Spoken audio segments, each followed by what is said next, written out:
Together on three. 1, 2, 3. Together! All right. For over 35 years, Emmanuel has been the leader in Christian education in the city of Chicago.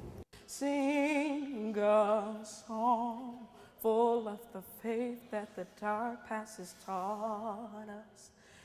With innovative programs and extracurricular activities that meet the needs of every child.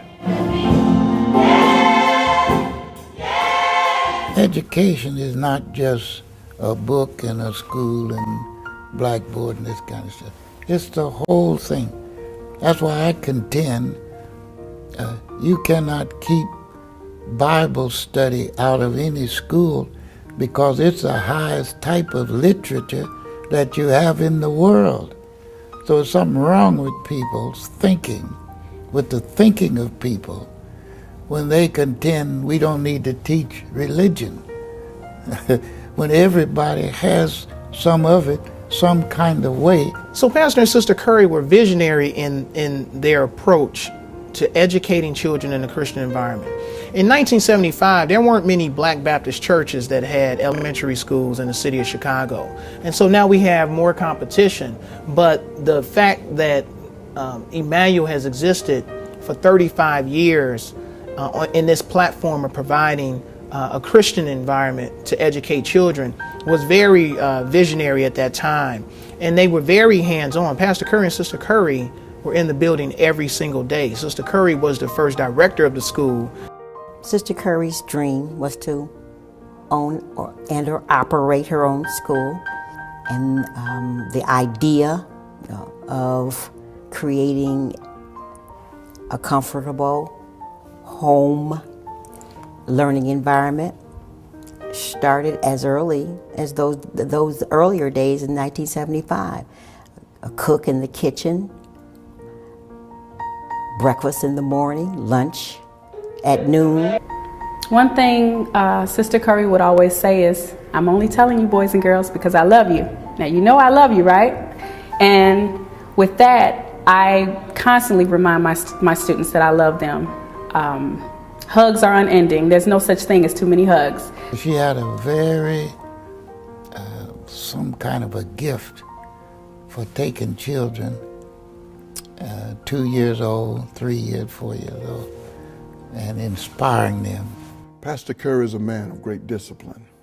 Out of all of the men that I have known in my days, he is the one that I have learned organizational skills from, structure, how to set things in place. So we're extremely blessed to have had Pastor Currie to start the school in 1975, and then had Pastor Jackson come along as a teacher in 1983. And for over the past 25 years to have had Pastor Currie to actively train and teach Pastor Jackson, and for him to now take the baton into the future, to have had that level of continuity here at Emmanuel is remarkable. I believe, actually, I have a degree in Reverend L.K. Currie. The insight, the instruction, the wisdom, he was to me as a father per se. Gave me knowledge in relation to how to treat my wife. He gave me instruction on teaching. He would share things that I could do to help students, even on preaching. The one thing that he said to me was, Doc, practice your preaching on the students. Every time you get up to speak, practice projecting your voice, practice asking them questions for reflection and insight. So my time with him was one of the most beneficial aspects of my life. Pastor Currie loved Mrs. Currie, and she loved him, and it was obvious. It was obvious in his speech, in his references toward her. It was obvious when we were away from the church setting that he respected her. He had a respect for womanhood, and in that he initiated so many conversations among the younger couples in the way that we saw, the example that we saw. As a child, you really didn't know what Pastor Currie was talking about a lot of times as a child, but as you reflected on it as an adult, I recall one saying that he would always have saw wood and say nothing. saw wood and say nothing. And basically, we didn't know what he was referring to as a child, but as in our adult years, we realized that he basically said, if you would just stay and concentrate on your work, when everything else around you is going crazy, and you just focus on your task, before you know it, you'll be so much further down the road than everybody else around you. And those are just the lessons that we've learned over the years. He was like a second father. We all had our families and our parents who were tremendous influences, obviously. But Pastor Currie, our parents really just turned us over to him. And all of the students felt the same way about Pastor Currie. They loved him. They feared him with a healthy amount of fear and respect and reverence.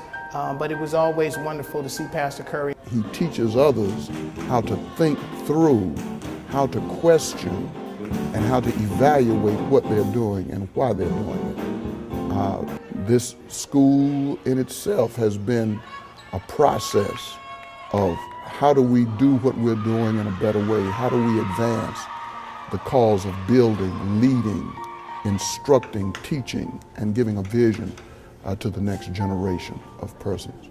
A lot of my interest in education and civil rights and how best to help.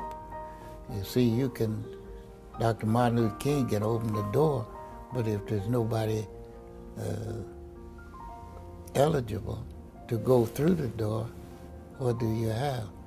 And I think a lot of that has happened in our race relations and race situation. A lot of opportunity. Where are the people who are prepared to do for it? It was built on the premise of evangelism through education and education through evangelism.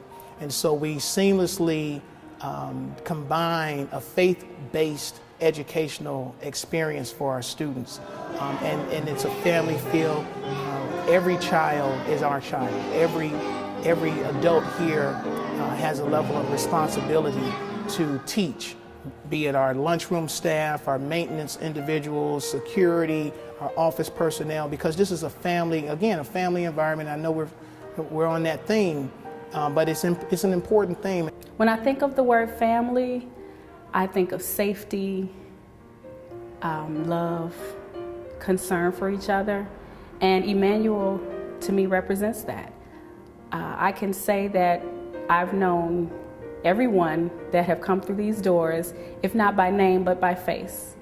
When I see students on the street or even their parents, I'm able to recognize them and they're able to recognize me. We have developed such a love for each other and a concern for each other in that we want to hold each other up, build each other up, and failure is not an option. So if we see someone slipping, we're able to pick them up if they fall, or even catch them before they fall. The needs that were obvious for children and families during the 80s are the same needs of today. Children today have perhaps more distractions in their lives, but their needs for being in an environment that's loving and positive, and in an environment where they also are being trained to understand the values that are important in life. Those needs still exist. The teachers of Emmanuel Christian School, I believe, have a uniqueness about them. One, they are long-term persons. When I came in 1983, the persons that I met here, many of them are still here with a great dedication. This faculty, the teachers here have a whatever it takes attitude. They give not only of their time, they give of their resources. Reading, mathematics, science have always been the strong areas where our students have excelled. We now have accelerated reading programs, accelerated science and mathematics programs, and our children are really benefiting from that. We want them to leave Emmanuel in the strongest, most competitive position possible as they move into high school and beyond. It's an awesome responsibility. to take the legacy of Emmanuel Christian School, Pastor and Sister Currie's legacy of educating children in a Christian environment, and now be one of the stewards responsible for furthering that legacy. It's a tremendous and awesome responsibility. We're very, very encouraged about the future prospects of the school. We have a tremendous student body population here. We have a wonderful administrator and Sister Linda as our principal, who I always have an opportunity to tell people was my 5th grade teacher, and I'm very proud of that.